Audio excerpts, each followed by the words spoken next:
WH কোশ্চেনে আজকে আমরা শিখব হোয়াই। হোয়াই অর্থ কেন। হোয়াইটা হচ্ছে একটু জটিল।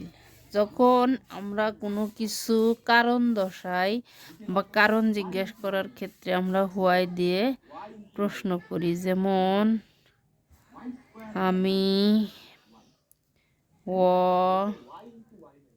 অসুস্থ, তাই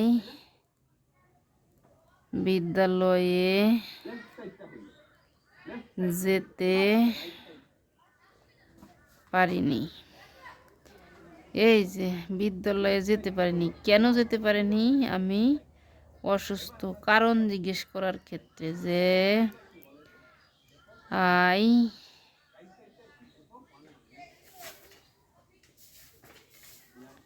I was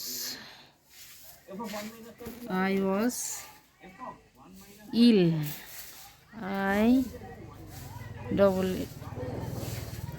I was ill, I was ill, আমি অসুস্থ।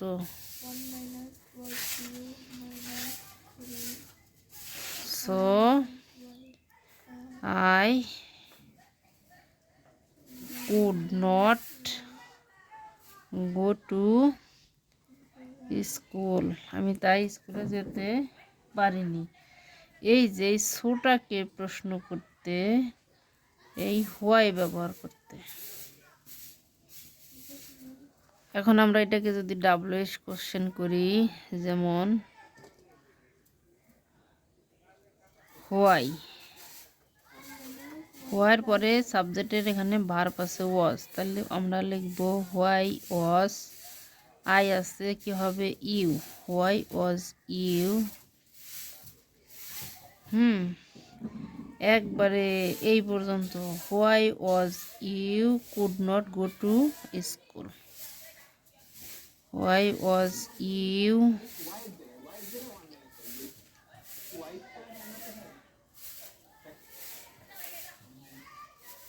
নট গো টু স্কুল, তুমি কেন স্কুলে যেতে পারোনি। যাই হোক, প্রথমে জটিল একটা নিয়ে ফেলছি। আই ওয়াজ ইল, আমি অসুস্থ ছিলাম। So I could not go to school, এখানে দুটো ভার্ব এবং দুটো সাবজেক্ট কখনো একসাথে বসে না। সো দিয়ে কিন্তু দুটো সেন্টেন্সকে একসাথে যুক্ত করেছে, সেই হিসেবে এখানে দুটো সেন্টেন্স হয়। যেমন আই ওয়াজ ইল, আমি অসুস্থ ছিলাম। সো তাই আই স্কুলে যেতে পারিনি। তাই একটু সহজ একটা নেই, যে they go to the library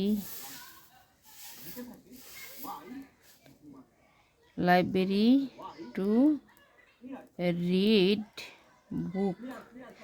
এই যে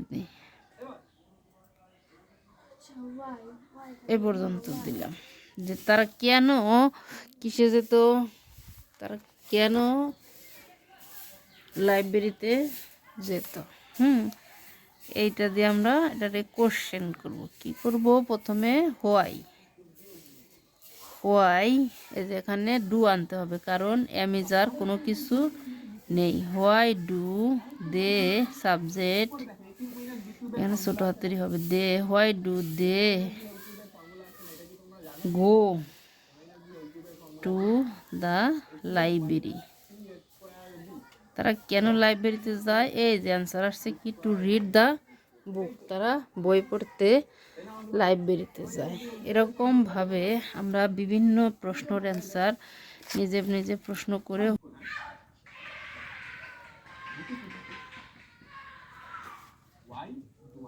I was busy,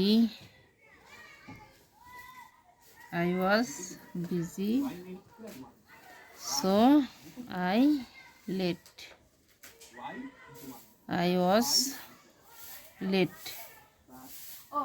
late, আমার দেরি হয়েছে কারণ আমি কি ছিলাম, ব্যস্ত ছিলাম। তাহলে আমরা যদি কোশ্চেন করি ডাকে, যে why was you Why was you late? তুমি কেন, তোমার কেন দেরি হলো? তাহলে I was busy, আমি ব্যস্ত ছিলাম তাই আমার আসতে দেরি হয়েছে। এরকম ভাবে আমরা why দিয়ে WH কোশ্চেন করতে পারি।